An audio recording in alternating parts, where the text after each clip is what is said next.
Hi, Shahar. It is very nice to meet you. Did I do the H well? Yeah, exactly. Thank you. The I was Shahar, super yes. nervous. Like I told you before, my Hebrew is very rusty, and the H's always gave me trouble growing up.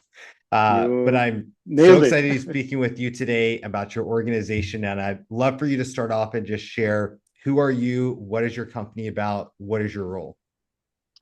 So thank you. Happy to be here as well. I'm leading the marketing at the company called Cydome. We're a cybersecurity company that specifically addresses maritime companies, protecting vessels from cyber attacks. And this is quite a niche. Mhm. So obviously there are so many cyber companies out there, but eventually we have 80-90% of the world goods going, they travel by sea. A single vessel can be worth up to $500 million only at sea, Wow. only one vessel. So obviously this is a very critical infrastructure element of the world's economy, and the challenges that those shipping companies face from cyber attacks, from cyber threats, are quite unique because it's like a factory on sea, but you have no IT Mhm. person, not to say any cyber Right. security person to protect it. So very unique challenges. Do you consider this to be B2B or B2 government? So it's a good question because we specifically focus on B2B, as in shipping companies. Mhm. Some of that industry is owned by government or led by government, like ports, or in many Right. cases owned or directed heavily by a government. It's heavily regulated as well. So Mhm. there's a lot of regulation from critical infrastructure perspective, but also other regulations. Any vessel going out to sea needs to be certified. There's a long list of various different regulations. So it is B2B. What's unique is that eventually the number of companies is quite small. So when you say it's B2B, but it's B2E, B2 enterprise, or B2 small b, a small number of businesses. And this is why it's quite unique from a marketing perspective. Can you share with us a marketing strategy you're using that has been producing results that you're really proud of? Yeah, absolutely. So I mentioned that this is quite unique because, okay, at the end of the day, there's a limited number of companies that they were addressing. And what we found is that the traditional marketing tools, the traditional B2B tools, are not so good when you're addressing small markets. And I really think this is somewhat of an oversight in a lot of B2B. I think a lot of B2B companies actually are in this situation where their target addressable market is somewhere between the ABM level that is really personalized for specific accounts or to specific companies, and the B2B best practices that are much more general, that are targeted at least tens of thousands of potential customers.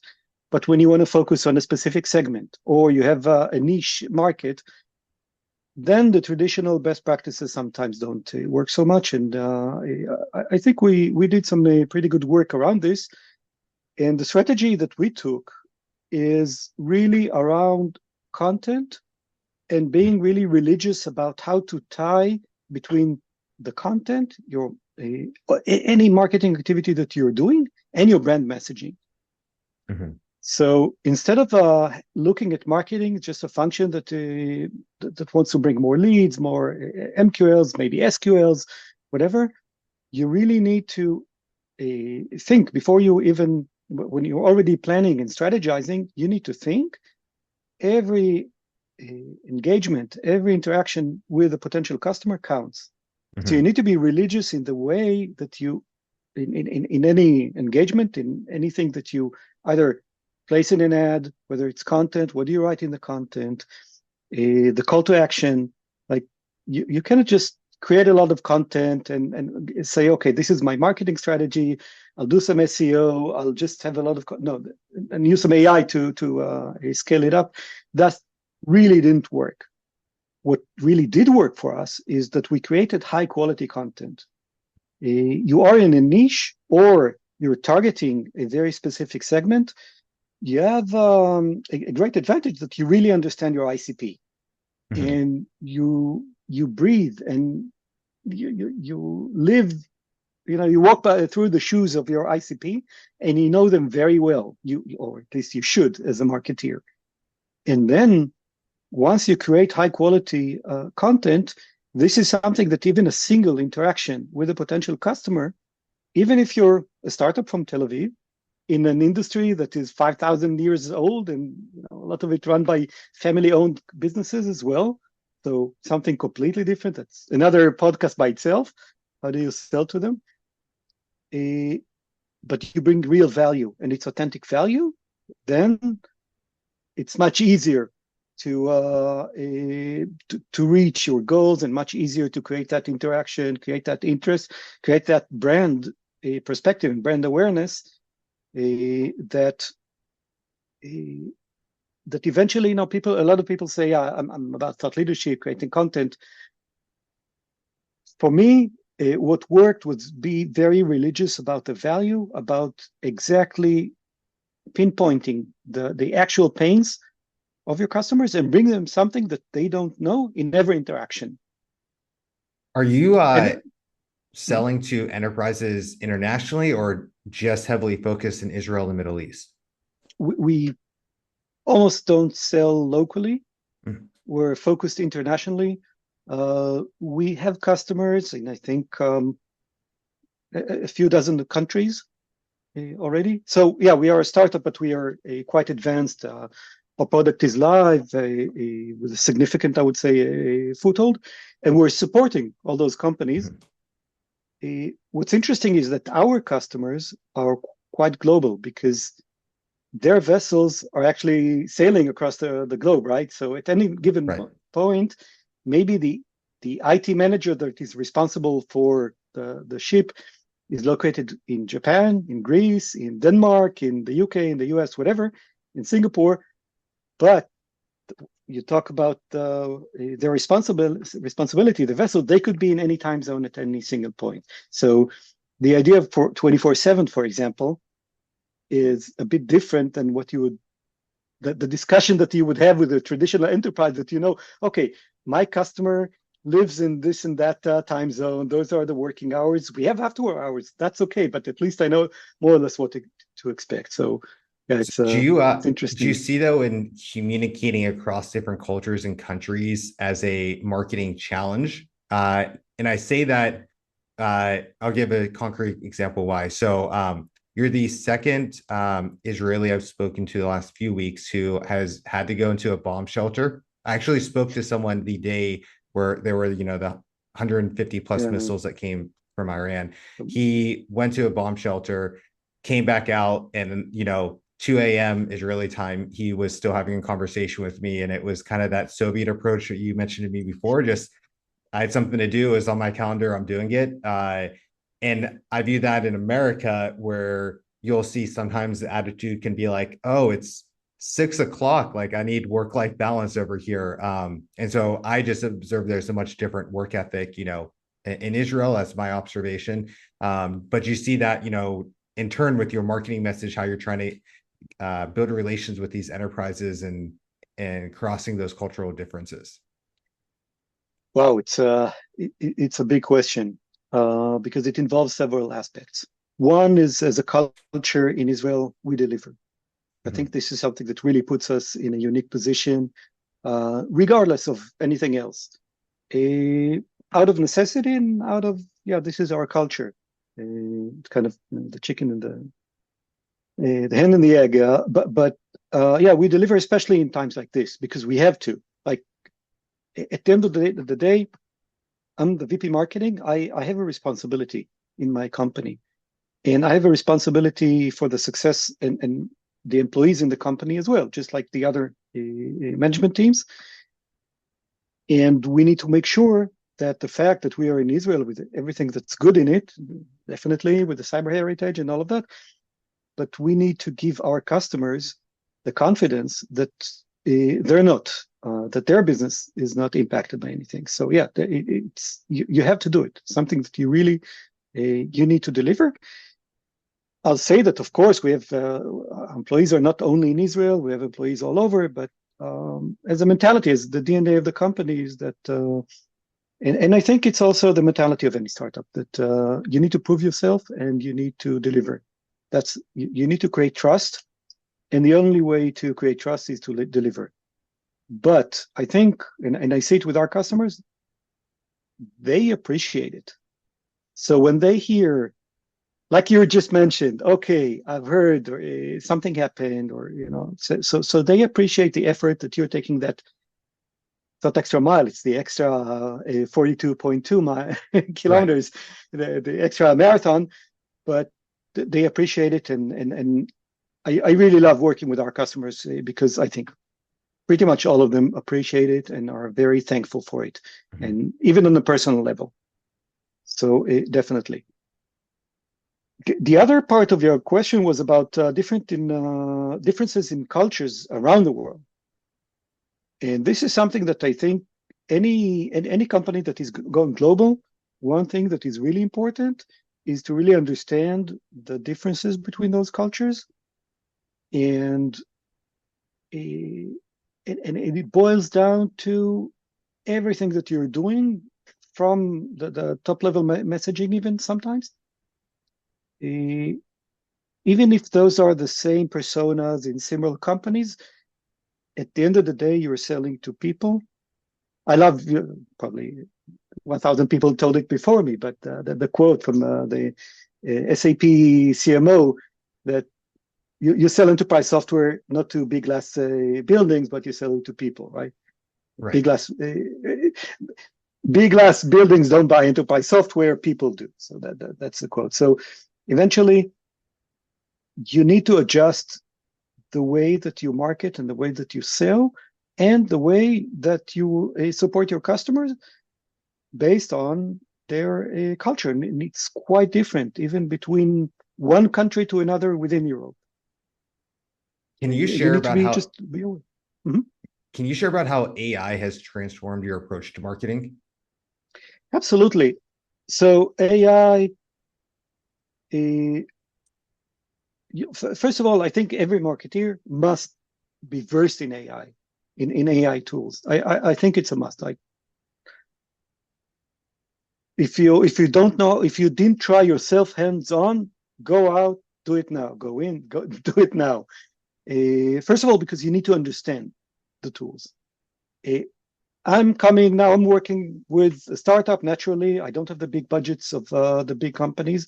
When I worked, my previous role was I spent 9 years in a corporate. I had bigger budget, but still, at the end of the day, for your career, first of all, you need to know it, and the second thing is that sometimes the best wins that you get are things that you did just quickly, hands-on yourself, just because you had like that epiphany moment. And I can give you one example. So a, I'm doing. I did a lot of work of. I don't call it deep tech, but let's say trying to explain very technical or complex technical products and trying to sell them. And we have this product that it's quite complicated. It kind of integrates between numerous other elements and kind of integrates it all together and whatever. And it does it in a different way. And then we had this idea of an analogy. So what we did, what our product did, is um, instead of orchestrating, and that component specifically, the technical name was an orchestrator. It worked more like choreography.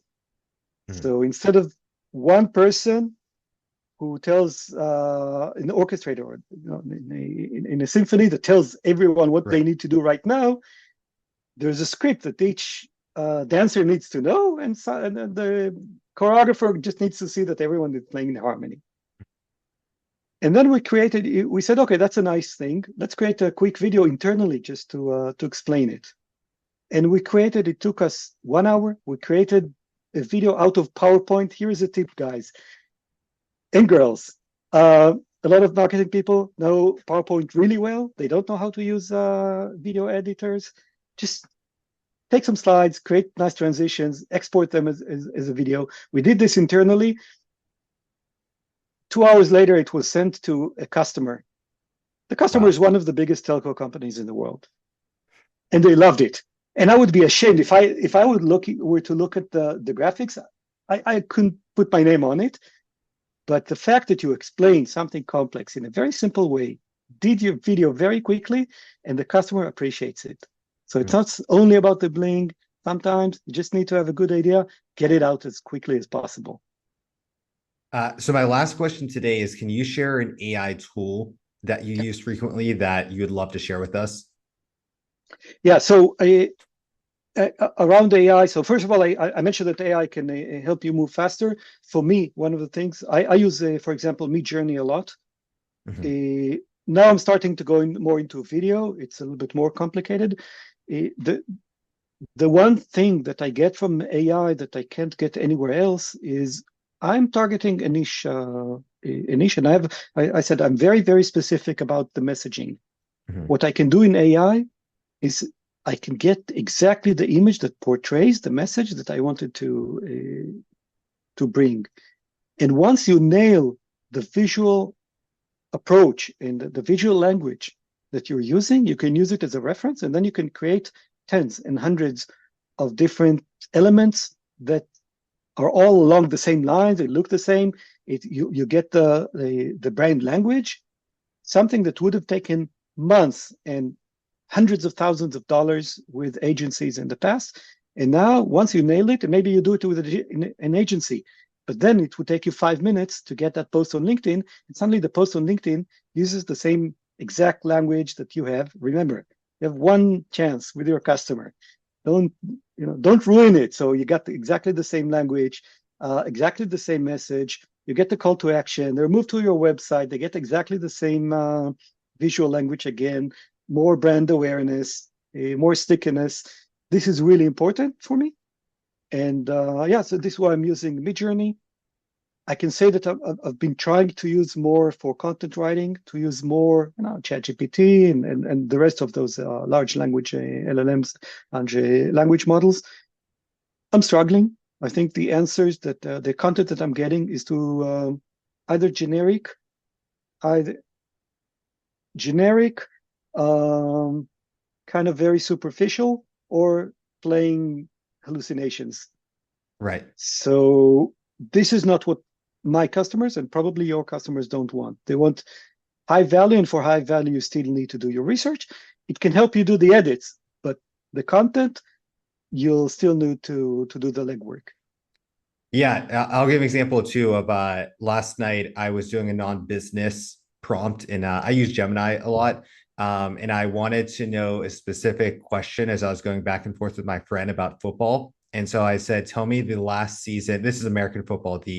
What was the last season the Detroit Lions and the Chicago Bears both had a winning record in the same season? And it came back saying 2013, the Bears were so-and-so, the Lions were 7-9. They both made the playoff. And so I had to write back 7-9 is not a winning record. Do this over again. And then it, came back with another response and said 1991. So you can't just take it at its word. There is some Q&A that's always going to need to be involved in that process. Absolutely. And what you said also is important. Several tries, be iterative. Don't just write something and take it for granted. And also when you're prompting, whether it's on Gemini, ChatGPT, whatever, and also on Midjourney, be very, very long. Be very, very specific in what you're writing. Like big, beefy prompts are the way to go, and not just draw me a duck sitting holding a captain's wheel on a ship. Yeah, that's not going to work. And lastly, can you share links, websites, best ways to follow up with you and your organization? Absolutely. So you can follow us on LinkedIn, and I'll share the links on our website. Happy to connect on LinkedIn with you guys, and happy to hear the thoughts of the listeners, of the audience. And it's cydome.io, correct, for the website? That's right. Yes. Perfect. Thank you so much for your time today. Thank you, Drew. Before we jump into our next guest, we want to take a moment to tell you about our marketing mastermind cohort. No typical marketers. If you are a marketing executive looking to connect with like-minded professionals, this is the space for you. It's more than just a Discord group. It's your exclusive ticket to monthly roundtable meetings where we have group discussions about advanced marketing strategies, share insights, and solve real world challenges like implementing AI agents into your marketing. Membership is exclusive and by application only. If you're ready to take your marketing game to the next level, apply now using the link in the description below. We can't wait to see you there. Now, back to the episode. Hi, Damian. Welcome to the NTM Growth Marketing Podcast. I'm excited to be speaking with you today. Andrew, I'm really excited to be here. Let's start off and hear a little bit more about your organization. What is your role at the company? What does life in the world of Damian look like? Wow, that's a big question. So, I am the marketing manager for Blossom KC. We're located in Rosh Hashanah in Israel. We are basically the learning transformation platform. What we do is we built a modular system built of 39 modules that can basically upscale, upskill, and reskill all the employees in your organization, from SMBs to big enterprises. We can go from 50 employees to 10,000 and really much more. I wish I could say a lot more about the company, but we don't have time because we do really a lot of stuff. Why did you decide to work for this company? Basically, I've been working for 3 years, almost 3.5 in an investment company called Exit Valley. It's the major equity platform in Israel. Built, and actually they structured the whole structure of private equity in Israel by themselves. So I've been working there for 3 years, working a lot more in the field of Facebook PPC, Google, and organic marketing. Helped to raise above 150 to something like 180 million shekels for Israeli startups. And basically, with all the, let's say, political and geopolitical turmoil that's been affecting the country in the last 3 years, I wanted to just move to another place. Not that I was not satisfied, if my previous boss is listening, but but I just wanted to get ahead and do something a bit more interesting to broaden my abilities and to get to know new people and actually new methods of marketing. So that's a good transition into my first question. Is I'd love to hear a marketing strategy you're using that's successful, and any details you can share, without giving away your secret sauce. Love to hear that. So I think basically there is no secret sauce. You just need to go to the basics and create, let's say, an opening that when you get that first lead or first few leads and you see kind of pattern that you can follow, that's exactly what you do. You just find all the successes and you try to build on those, because you can do new stuff every day, but basically going back, and everybody fails, let's say it like that, and you fail and you fail and you fail and you fail and you fail and you fail and you fail, and then you succeed, and then you succeed a little bit more, and then you think back, what did I do different?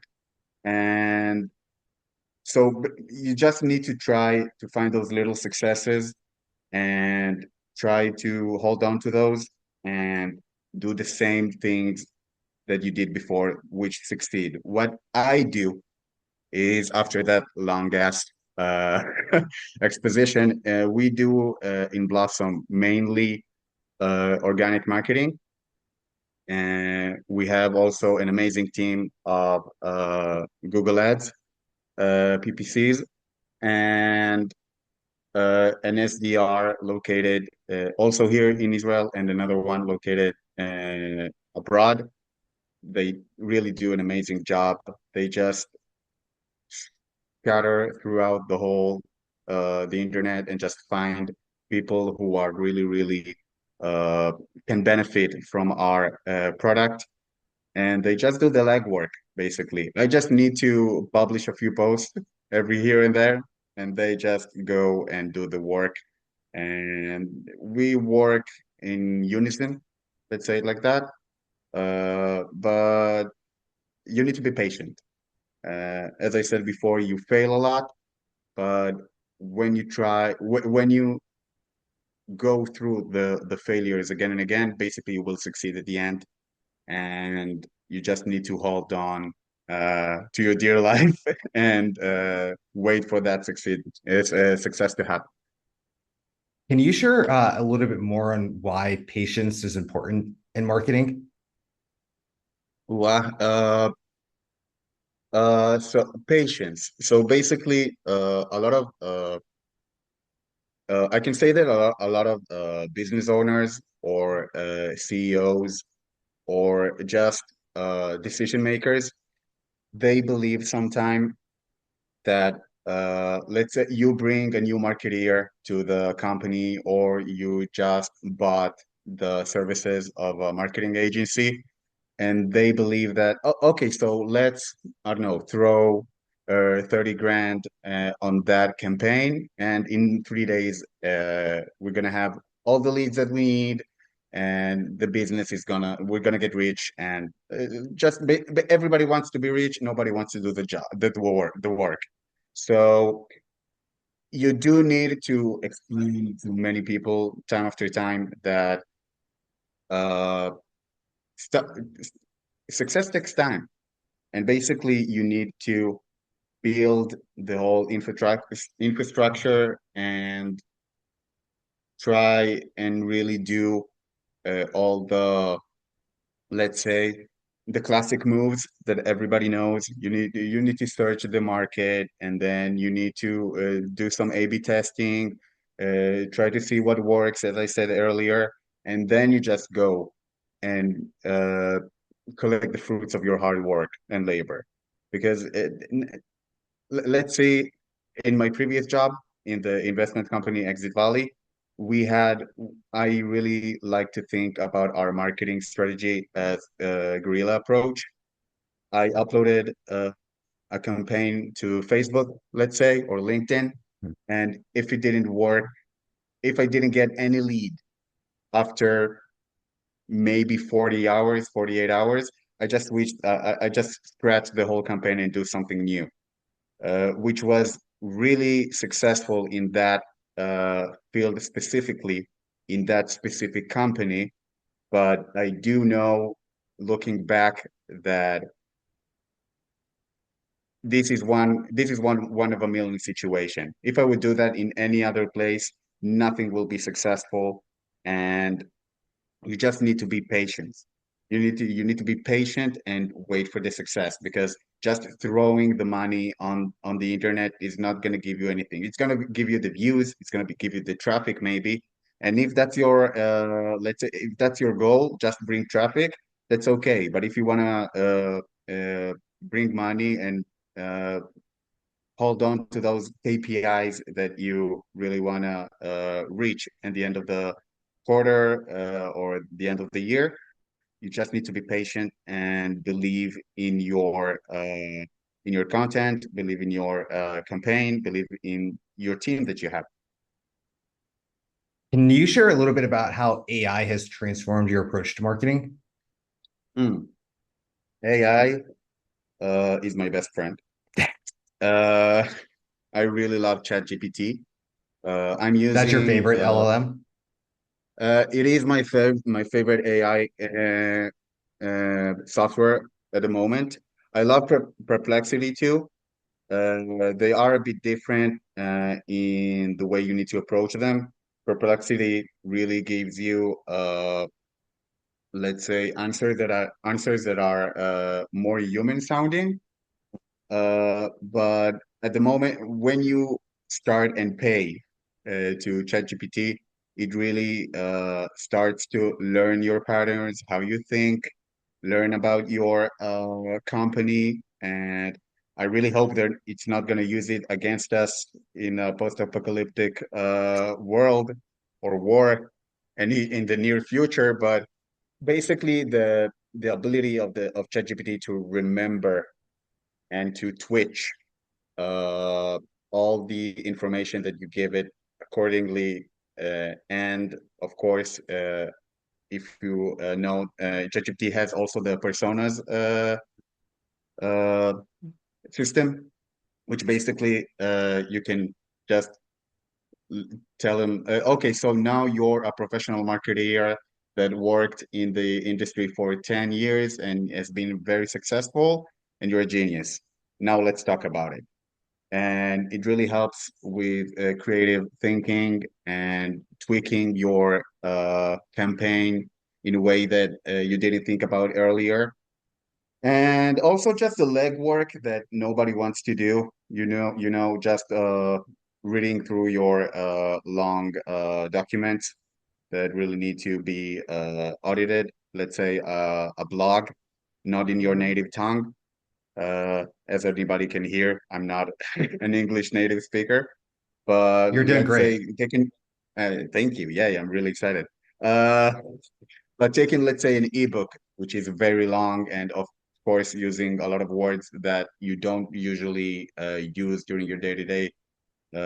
So GPT really helps with making everything sound more cohesive, and it saves a lot of time. And also, maybe, as I said, we're doing a lot of organic marketing. So just doing all the, let's say, the work on socials, on Facebook, on LinkedIn, stuff like that. It really helps with the automation of stuff. Just trying trying to make new content every day or every 2, 3 days for a business page, which is not, let's say, uh, it's not Nike or Coca-Cola that you can just put anything on the page and it will vibe with the audience. You can Blossom, we're cool. It's not gonna work. So you do need to think and really try to realize how the content that you upload vibrates with the audience. So really need to think with GPT how you rephrase your content in a way that really feels human, feels that it's let's say unique to your own brand, and of course lacks any mistakes. So the AIs and for me GPT helps a lot in that. So my last question today is we're talking a lot about ChatGPT and LLM. Are there any other AI tools beyond ChatGPT you found effective? For instance, something that we use for our podcast is actually a platform called VideoTap. So we upload long form video. It creates a SEO index blog post with cool headlines, photos from the podcast embedded within. You get five 30-second clips with auto-generated captions. You get the YouTube video with all the chapters and tags within that, and then 10 tweetable one-liners from the episode. So that would take my EA, I don't know, 7-10 hours sometimes to do all those things. Now it's 5 minutes and maybe 30-minute QA process on that. So what is That was a another really, really good ad on your side. You should work in marketing. Uh, that was really I good. should start I getting really want affiliate to links buy for it. that. I really want to use that AI specifically right now. Uh, It is awesome. It's called VideoTap. But are there any other AI tools beyond ChatGPT that you use that are very effective for you? um, I I do use Canva a lot recently, and Canva a few months ago integrated AI into their systems, It's been which pretty is powerful. which is surprisingly powerful. I was there when they just launched it, and it was I don't want to say embarrassing, but it wasn't useful. And just in a couple of months, maybe 5, 6 months, uh, I'm perplexed, really. Canva AI really changes the game for me as a person that I really like to do stuff myself. I do have designers, I do have SEO people, but I do like to get my hands dirty. And if I can get something done by myself quicker than maybe just waiting on a reply and the back and forth Mhm. with a supplier, Right. I'd rather just do it myself. So let's say today I finished a brochure that would have taken maybe a week with a supplier, with which I can 100% say that the supplier would have done it in a higher quality than myself because I'm not a designer. But using Canva AI really helped me change the way that I think Totally. while I use the platform.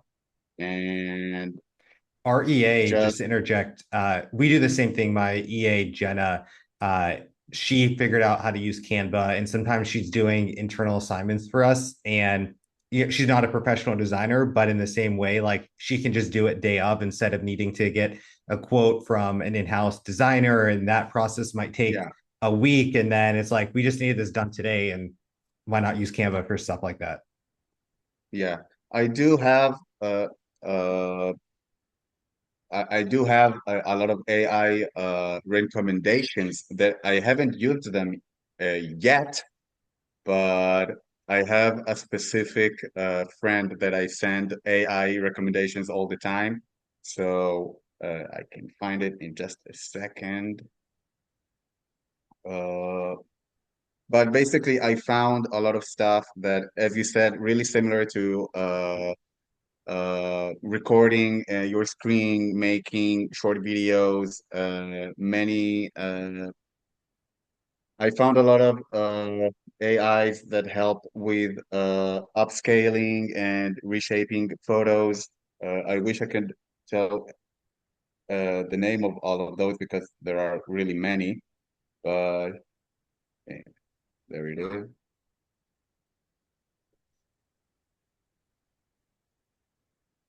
Oh, yeah. So I found also a website that it's called Simple PDF, which has a lot of a bit of AI features that you can just upload a PDF straight to it and tweak it and edit it online.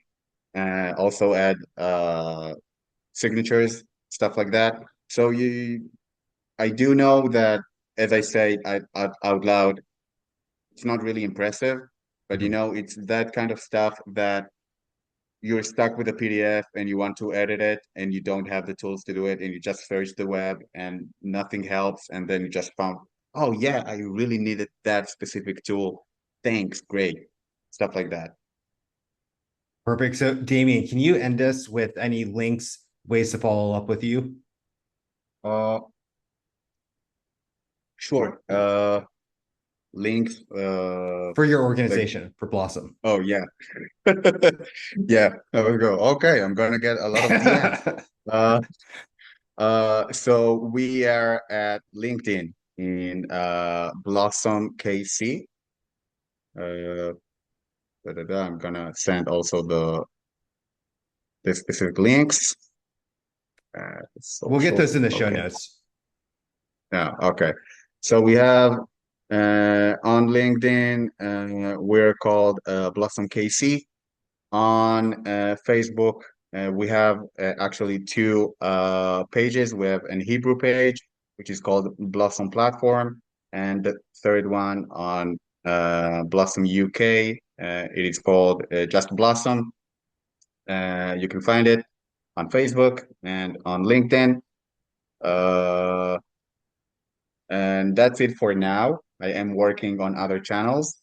That's a lot of the legwork that I'm going to do in the next 2 quarters. And hopefully, the next time we'll meet, we're going to have a lot of other socials to talk about. Perfect. Thank you for your time today, Damian. Thank you very much, Andrew. It was really great having being here.